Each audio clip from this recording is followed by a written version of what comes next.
Hey guys, what is going on? This is Pantsar Dragon, and today we'll be doing a little video on one of the new OPs for supports, and that's going to be Zyra, and we'll be doing a little guide for her. So right now, she's actually roaming at a really high win rate, and she's actually being banned in some of my games, and she's also going to be one of my new supports that I'm actually playing in my ranked games. Because, you know, I'm an OP abuser, and you guys know this. So yeah, I'm just going to be talking about her in this video, and with all that being said, let's get started.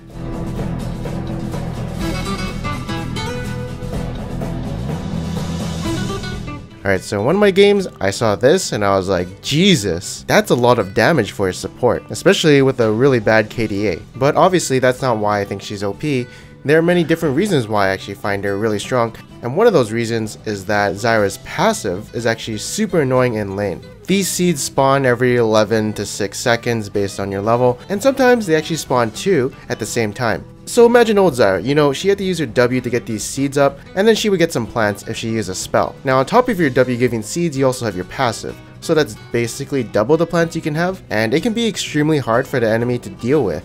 Now compared to the old Zyra had a really useless passive that only worked if he died.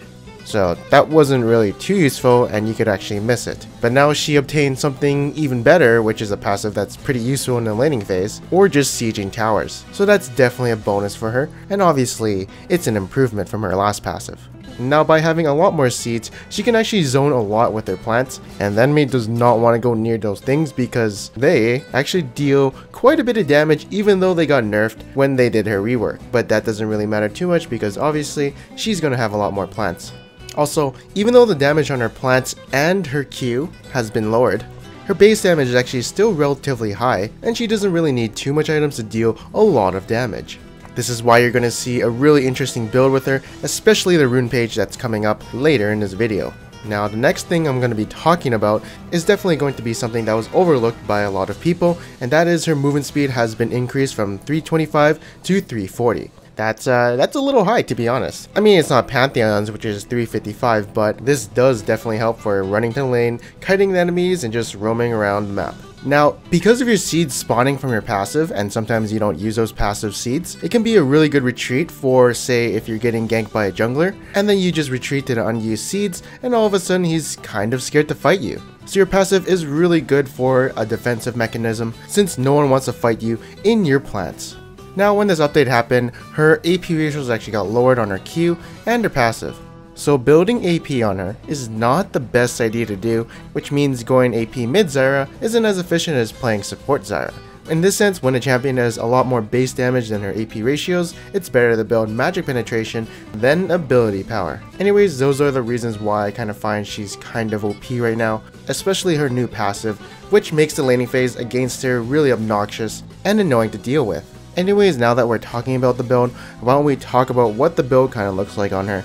And I'll tell you that it's a little bit interesting, to be honest, but it looks something like this. Now before we get some comments complaining about why only the hunting guys, I will explain that later in the situational items. But first off, masteries, you do want to go into 12-18 for the Thunderlords, since you are basically an AP carry support, and your job is to just basically kill someone with your combo. And for the runes, you want to go maximum magic penetration because your AP ratios suck, and then for skill order, you want to max out your E, and then Q, and then W. Now for the build, you want to emphasize, you know, more magic penetration, more utility than ability power.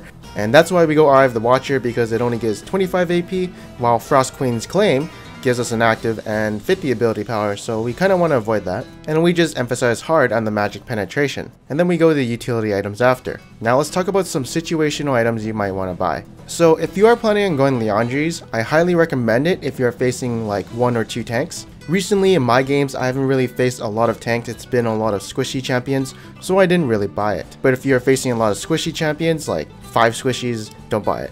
Now if you do buy it, you can opt in to go Rylai's right after, or Void Staff, it's your preference, or you can go in Abyssal Scepter if they have a lot of magic damage, and is the counterpart to getting a Zonia's. Or you can go for an Iron Solari, or a Banner of Command. Although Banner of Command does give a bit of AP, it's entirely up to you. So yeah, basically in my opinion, emphasize on the M penetration, and you'll be able to destroy squishies, and even tanks. Alright, so that's enough about the build. Why don't we move on to some basic tips. So tip number 1, use your Q and E before you cast your W. Since there is a delay on your E and Q, you can use your seeds right after, and you'll spawn some plants. The reason it's more efficient than casting your W is because they'll probably expect some plants coming their way if they see the seeds first. It also makes you feel good because whenever you do this trick, you feel like a good Zyra player, even though we're probably not.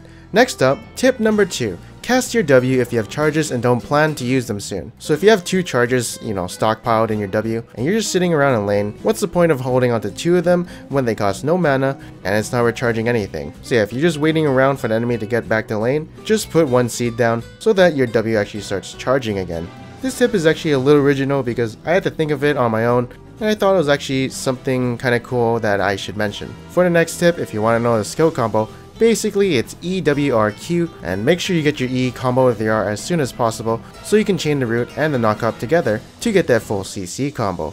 To be honest, you probably want to get your Q plants because they have more range, but I mean if you're CCing someone with your E, you want those plants to come in as fast as possible so they can start dealing some damage while the enemy is rooted. For the next tip, you don't necessarily have to hit the enemy with your Q. In the laning phase, all you have to do is proc the seeds to get the plants going, and you can easily get some Spell Thief stacks and some free cash. I mean, obviously you do want to hit them with your Q, but if you can't, well, at least you have your plants to back you up. Also, I would not recommend using your Q just for some harass if you don't have any seeds around, because it does cost a little bit of mana, but it's very inefficient if it's by itself. And finally, for our last tip, if you don't do this, I'm gonna kill you, but always at the beginning of the game, start spawning seeds around your golem or gromp around 55 seconds, because you're gonna do that gromp or golem since you have your plants to tank and to deal damage. And if your jungler wants your gromp or golems, you tell them to get the fuck out of here. I'm actually a little bit serious about this one because it's pretty easy for Zyra to do this camp, and usually junglers should start top lane. But anyways, that's it for this video. I hope you guys enjoyed it. In one of my other videos, I asked you guys what your thoughts about dynamic Q versus solo Q was, and here are some of my favorite answers. For a chance to be featured in a future video, make sure to comment below on what are your thoughts about Zyra support, or Zyra mid lane, or Zyra anywhere. I think that she's so good that I've given up on Taric and started playing her in the support role. Yeah, she's my new main, I guess. Anyways, if you guys did like this video, make sure to leave a like, and if you didn't, make sure to subscribe. Anyways, I am Panzer Dragon, and I'll see you guys next time.